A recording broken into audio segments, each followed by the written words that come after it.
Hello everyone, welcome to yesterday's Airlines, and this video is going to be looking at the Phoenix February announcements. I know it is, at least 1/3 of the way through March, but in order to at least space these videos sensibly, I can't do them all at once. And Phoenix would probably call these April models anyway. I noticed they send out the announcements, but then they're not kind of officially announced, if that makes any sense, until later with the real artwork. So it's kind of odd because everyone knows what they're going to release a month before they start saying they're going to release it. But anyway, it's not been a great start to the year for any of the 400 scale brands, I would say, or at least any of the ones I've covered in the videos to date. ngmodels, Gemini, jcwings. None of them have really put out particularly interesting models, and if I was looking at the Aero Classics releases, I'd probably say the same as well. So, can Phoenix rescue us with a set of good releases for this set of models? Well, yeah, they almost can. And I have to say that that's largely down to the work of my friend, Tung, who's been helping them out, and his fingerprints are all over these recent releases in a good way, because they've been a lot more interesting. And this is continuing on from last year, as long time listeners will know. Phoenix has diversified what they're releasing. It's releasing more models from other geographic areas, especially North America, and it's utilising its mold catalogue perhaps better, and it's even been tweaking and modifying some of its molds as well. So yeah, Phoenix really does seem to have turned a corner, and in fact, even though this is largely a reaction to the impact of NG models on the market, I would say that for Phoenix it has been beneficial, and they have really improved what they've been doing. So bravo to Phoenix, and bravo to my friend who's been helping them out. But as you'll see from this set of releases, there is a lot of diversity and interest. Now, it's a reasonably large set of models that we have to discuss. There are 18. I will try to get through them in a sensible time scale. And before I do that, don't forget to chuck a like on the video and subscribe to the channel. And obviously, check me out at yesterdaysairlines.com as well, and yesterdairlines on Instagram and Facebook. But let's get on quickly and have a look at this month's Phoenix releases.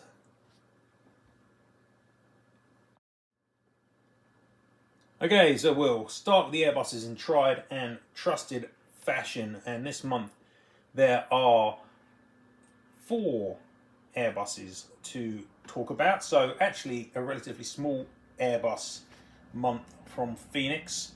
The first model up is Uzbekistan Airways. It is an A321neo UK 32104. This one will feel quite familiar because they literally just released the same aircraft, or at least its sister ship UK 32102, and that model's just come out, and I've seen pictures of that, and actually looks pretty decent.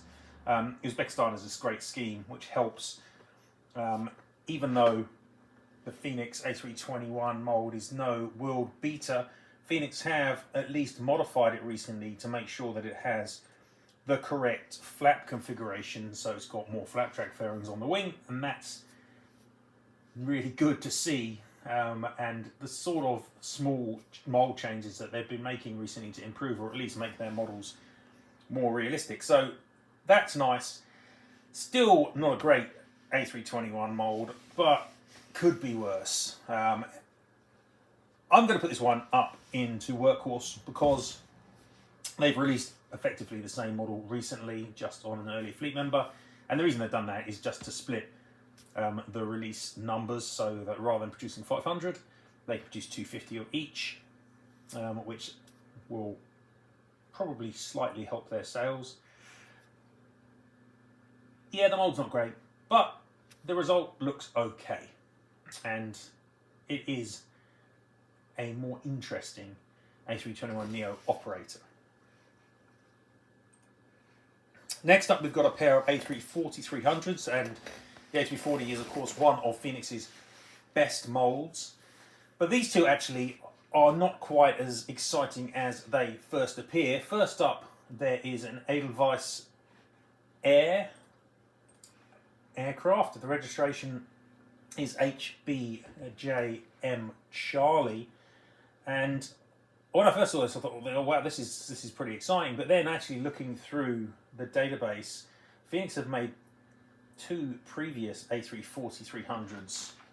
They made JM Echo and JM Golf, and the most recent of those isn't enormously old. It was made in 2022, so this one really is going to be the same. Now, they both look really quite nice. The versions that have been made previously, no real issues with those, and I'm sure this one will look equally nice, but I'd be surprised if collectors of Swiss aircraft didn't already own the aircraft already in one of those previous versions. So yeah, I'm going to put this one into Workhorse as well. It's not really doing anything that hasn't been done before, basically. So again, it's okay, but yeah, it's not that exciting. So fine, but effectively a re-release.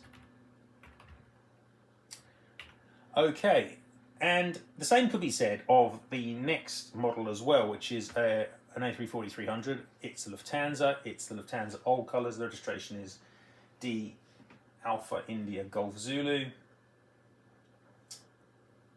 But this one, I think, has more reason to exist than the Edelweiss.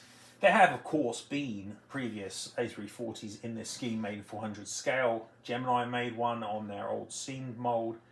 Phoenix have actually made one, and there has been one from Aero Classics as well. But all of these are about 10 years old, so a 10-year gap between releases of a standard colours old scheme Lufthansa A340 is quite a long time, and in that time I would expect there to be plenty of people who would have not got those earlier releases and would be interested in this one. Don't see any reason why it won't turn out to be a really very attractive model, so I'm more than willing to put this one up into High Flyer. Now, the last Airbus to talk about is an A350-1000, JA01 Whiskey Juliet. It's Japan Airlines. There have been quite a few JAL A350-1000s released recently, or at least announced anyway. There's been a Phoenix version, same reg, and also ngmodels have released one, same reg too. Aviation 400 and JC have announced it, but not actually released. This one is different, however, because the aircraft now appears to be wearing these large A350-1000 titles, at least on the starboard side. I'm not entirely certain whether they're on the port as well. Doesn't dramatically make the scheme better. Yeah, I've complained about the JAL scheme previously. About the only good thing you can say about it is it leaves a lot of white space for special schemes. Everything else about it's pretty awful. Looking at the Phoenix version, which has been made just recently, and you know, it's not great. The Phoenix A350 is really weak and the weakest of the versions that are on the market. The engine's kind of very close to the ground, even though the undercarriage on these A350s is a little bit long. Yeah, it's not great, and the scheme doesn't excite me, and I'm sure it'll be made by others and probably better. So I'm just going to put this one into Workhorse.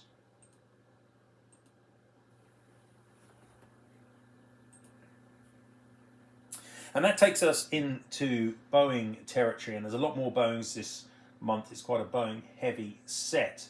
First up, we have that Garuda 737-800 in the Pikachu colours that I said I'd talk about in this video rather than the jcwings one where it was announced as a future release. This one will obviously be out sooner, but probably won't be a great deal better because the Phoenix 737-800 mould isn't great. If I just talk briefly about the livery itself, obviously it's Pokemon. Garuda look like they've signed some agreement with the Pokemon company to launch what they're calling Pokemon Air Adventures, and these there will be 2 of these 737-800s apparently wearing these scheme, and basically on the left side of the aircraft it's got sea-themed Pokemon, Squirtle, Horsea, Finian, Mantine and Butterfree. And on the right side it's got mountain-themed Pokemon, Bounsweet, Oddish, Eevee, Apom and Veliplume apparently. And I do recognise a few of these Pokemon because I did once upon a time play Pokemon Go with my child. But anyway, yeah, I don't know. There are so many Pokemon schemes. You could almost just start collecting Pokemon-based aircraft nowadays. But these are the first Garuda ones that I'm aware of. The livery is not enormously offensive, I guess, as long as you don't really hate Pokemon. I don't really hate them. I just don't really like them that much. So it's, you know, the livery's not very exciting in that regard from my perspective, and the Phoenix 737-800 mould obviously has quite a lot of issues. It's really an obsolete mould, even if they get the cockpit printed correctly. I'm going to put this one down in a gas guzzler. It's not doing much for me. We've got another 737 this month as well, and this one is a re-release. It's Fiji Airways. They've already announced a Fiji Airways 737 MAX 8. This one is the second DQFAF. It's just like the Uzbekistan. They've split the 500 into 2 sets of 250 for exactly the same reasons. I've been a little bit unimpressed with the Phoenix MAX in recent times, or ever since it was released really, but I do know that Phoenix are or have been making modifications to it, and these Fiji MAXes should show those. They've been modifying the fuselage, they've been modifying the undercarriage. It actually looks, from the pictures I've seen, like it will be substantially better than their previous MAXes, and might actually even look like a MAX. So I'm actually quite interested in this pair of Fiji MAXes, to the extent I may even buy one of them for review to see what the mould changes have done. Having said that, regardless of how good this mould ends up being, and it could potentially be quite good, I'm going to put this into workhorse because it's the same as the one they released just recently. Now, of course, even though Phoenix have been getting plaudits, and I gave them plaudits at the start of this video, they are still releasing quite a lot of 747s, and they're still just as awful as they've ever been. So it's somewhat ironic that this could be the best set of releases in January, February, and at the same time it's going to have several scrap metal models in it, and in fact they're the only brand that regularly scores scrap metal scores because of their 747 mold. So there are 3 this month: China Airlines, an Iranian Air Force, and quite a nice looking polished Philippine. But they're all gonna suck because the molds are so bad. It doesn't matter what you do with the printing and the colours if you're printing it onto a brick. And these molds really aren't good. Now they can look okay from certain camera angles, just in the same way that a lot of Gemini releases look okay from that hyper elevated angle that Gemini use, but if you put them down, look at them flat on, then they don't look good. I've talked about this many times. I'm just going to scrap metal them and move on. And we're moving on to some 767-300s, and that is one, again, of Phoenix's better molds that does compete, at least at the moment, until NG stop producing some. So there are 3 this month,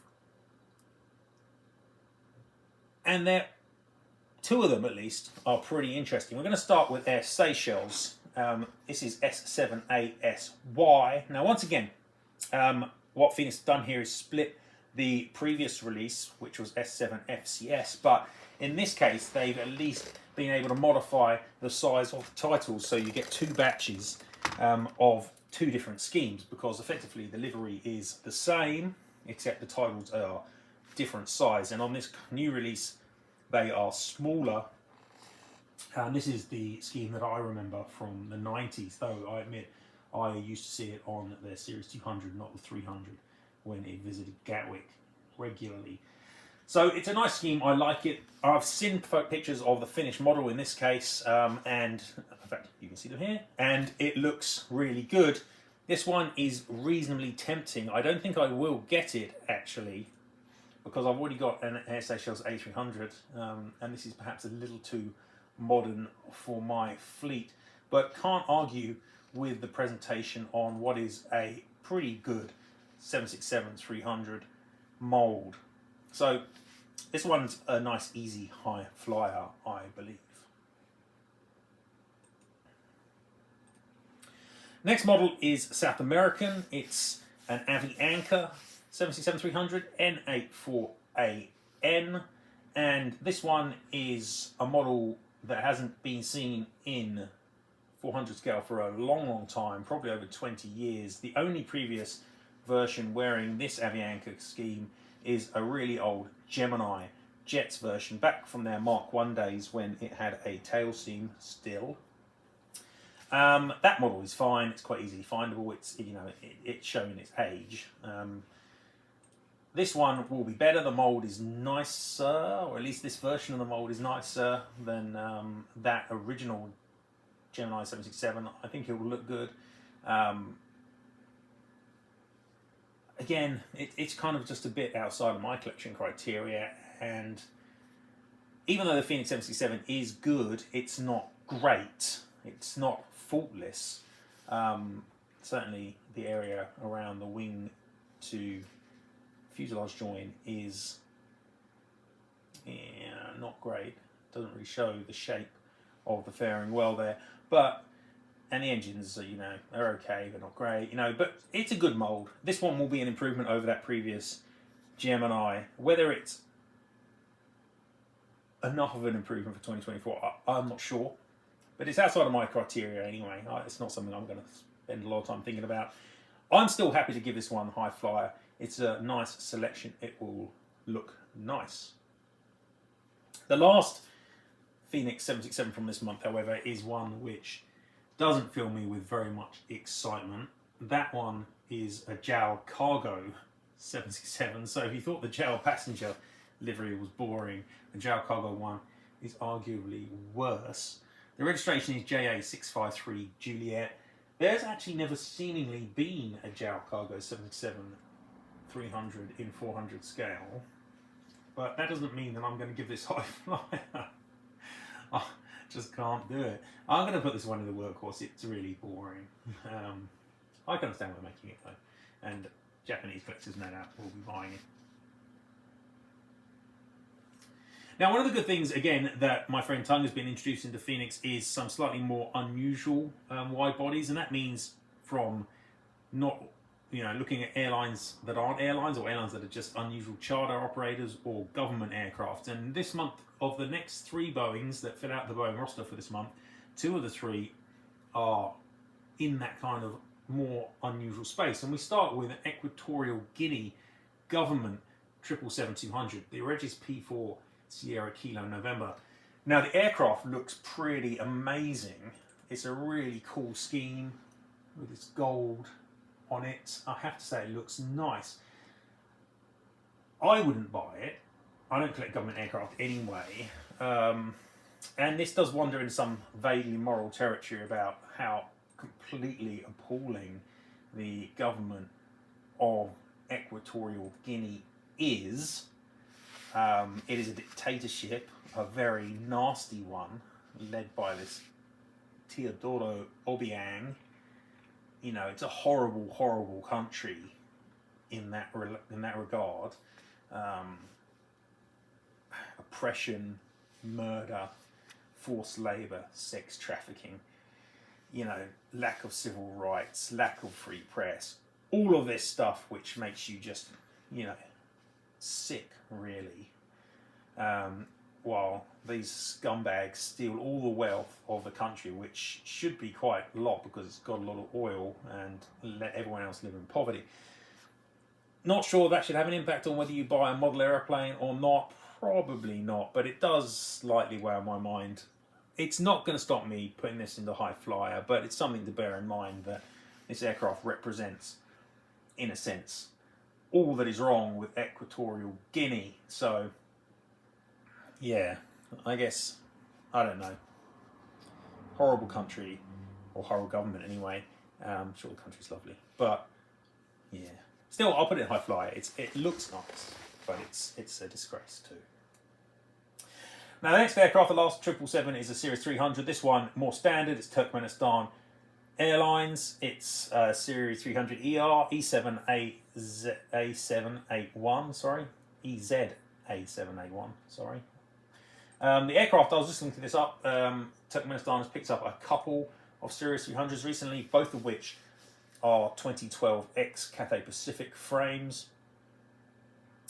Phoenix announced a Turkmenistan Series 200 LR not long ago, which would be more interesting, I think, than the 300 ER. But there haven't been many Turkmenistan releases in 400 scale. In fact, those two 777s and a pair of IL-76s is it. So good to see a bit of diversity. It's a shame the Turkmenistan scheme is so lackluster, and it really shows when you've got such a long aircraft as a Series 300.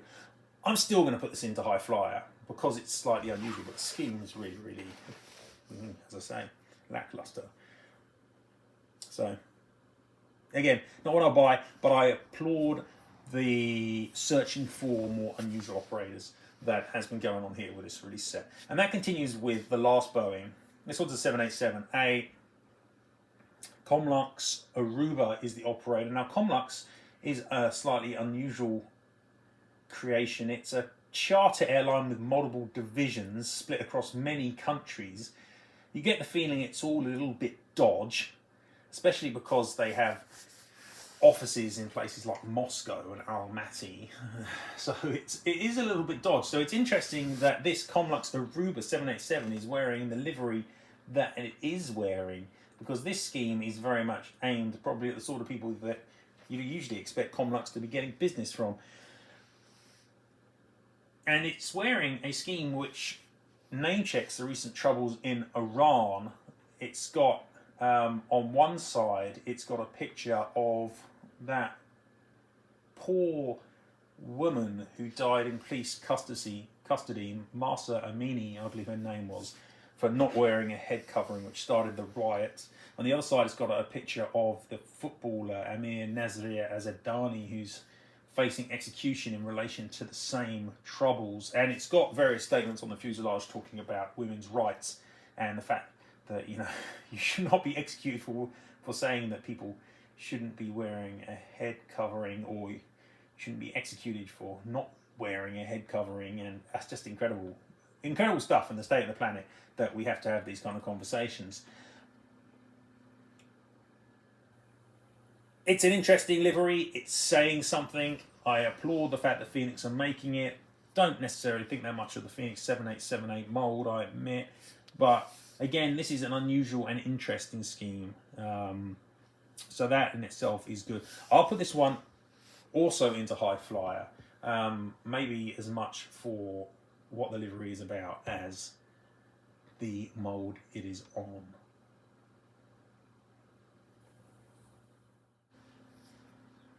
Okay, and that brings us to the non-Boeing and Airbus component of the release set, which is 3 models this month. And I'd like to think you'd have to be living in a rock, or at least not following my channels, to know that 2 of these relate to a new mould from Phoenix. The first time they've released a new mould in quite some time, and certainly the first time they've released a new mould for an aircraft that itself isn't modern or completely new. And these are both IL-96s, but they're not the IL-96-300, which Phoenix already has a very good mould for. They are instead versions of the longer Series 400. Now, technically, one is an IL-96M and one is an IL-96-400, and the differences are quite minor but relate to the rear fuselage. As I understand it, Phoenix will have 2 different versions of this mould, and actually Phoenix have sent me through a sample of the first version, which is the 96M, and that will be appearing at the site for review of the sample very soon. I've already talked a bit at the site about these new mould announcements. I was aware, and have been aware since 4 or 5 months or so, that Phoenix was working on these, and so it's not a complete surprise, and I think it was fairly well known in the scale by others too. Doesn't mean it's not a great choice though. It's really nice to see this kind of movement into somewhere a bit more different to differentiate yourself, and that's something Phoenix can do here because they're the only ones with an IR96 mold. Again, I think that my friend Tung has really been pushing in this direction. I'm not sure this mold would be being made if it was not for him. So thank you very much to him. I think that this is a significant victory for diversity in the scale and for showing that if manufacturers listen to collectors, then there are rewards for both collectors and the manufacturers. So yeah, I'm really pleased to be seeing this. I think this is excellent. The mold samples are looking pretty good to me, and there is a small but interesting set of liveries to be made, and the releases this month, or I should say the releases that have been announced this month, replicate two of those 10 or 11 schemes. The first one is what was the Ion 96M fuselage, but it's pretending to be an Ion 96-400 with the Soviet engines and such. The reg is RA96,000. I don't believe this aircraft still exists. I think it has been broken up since. It was the prototype for what was going to be the westernized version of the Ion 96 stretch, but that never got off the ground, and so they decided to modify it to become a Russian version, and it did get the engines and things put on it and Russian avionics before it was scrapped. But the aircraft is wearing this scheme, which is kind of like a Shire scheme. It's only got this big Russian flag aspects to it, and it looks really nice. The second aircraft that they've announced is an IL-96-400 proper, which has effectively the same form but with a modified rear fuselage shape. This one is in the colours of Airbridge Cargo, which was one of the larger operators of the type. I say larger operators. There have been very few aircraft actually completed. As you may know, it does look like the program has been given a new wind by the Russian invasion of Ukraine. So, again, as awful as that is, it does mean that the IL-96 at least will continue, and that, yeah, I mean, it's not a good thing, but it is an interesting thing, I guess. But anyway, regardless of that, the aircraft RA96013 in the quite nice Airbridge Cargo colours. It may be that this is slightly delayed, this model, to enable them to modify the 96M mould to the 96-400 mould. That may not be the case, I don't know, but we'll see. Nonetheless, both of these releases are obviously probably the releases of the year so far. It's fabulous to see a new mould for a more unusual and interesting type. Keep an eye out at my channel for the upcoming review of the mould sample. I have to say I'm liking what I'm seeing so far.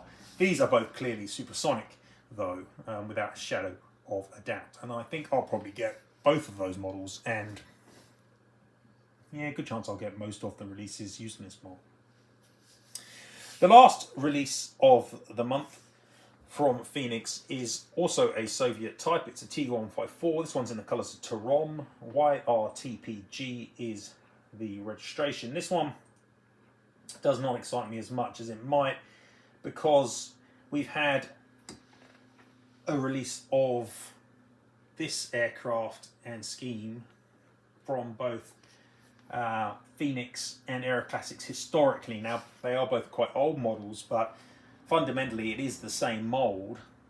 It's just the undercarriage components which really change. So yeah, I'm not as excited by this one, and I've moaned about the fact that NG aren't using their 154 mould a lot, quite a few times, and it's getting increasingly difficult to justify buying Aeroclassics or Phoenix versions on their inferior mould.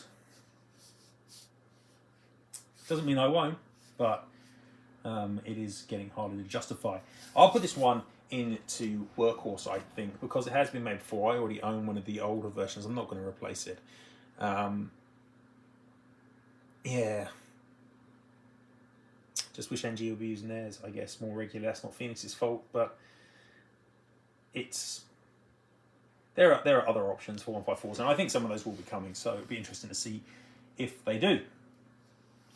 Anyway, that finishes the models of February from Phoenix, which probably won't be arriving in stores until at least April, maybe even May, potentially, for some of them. It is quite a good set, I would say. It doesn't start so interesting. The Airbuses are a bit so-so, and the early Boeings are, well, largely poor.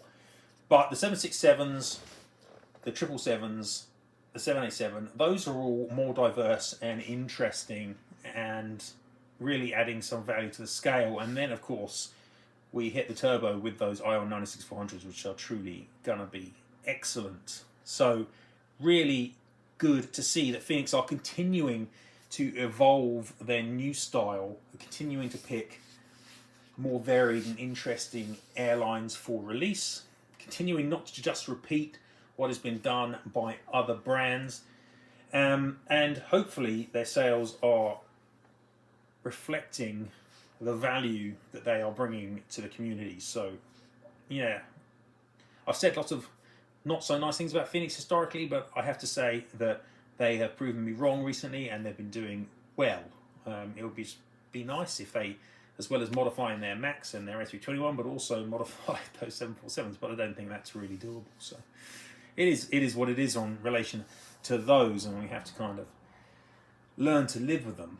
But for the rest of this set, good molds in the A340, 767s and the 777s, and some good choices around the airlines and liveries. Well done, Phoenix.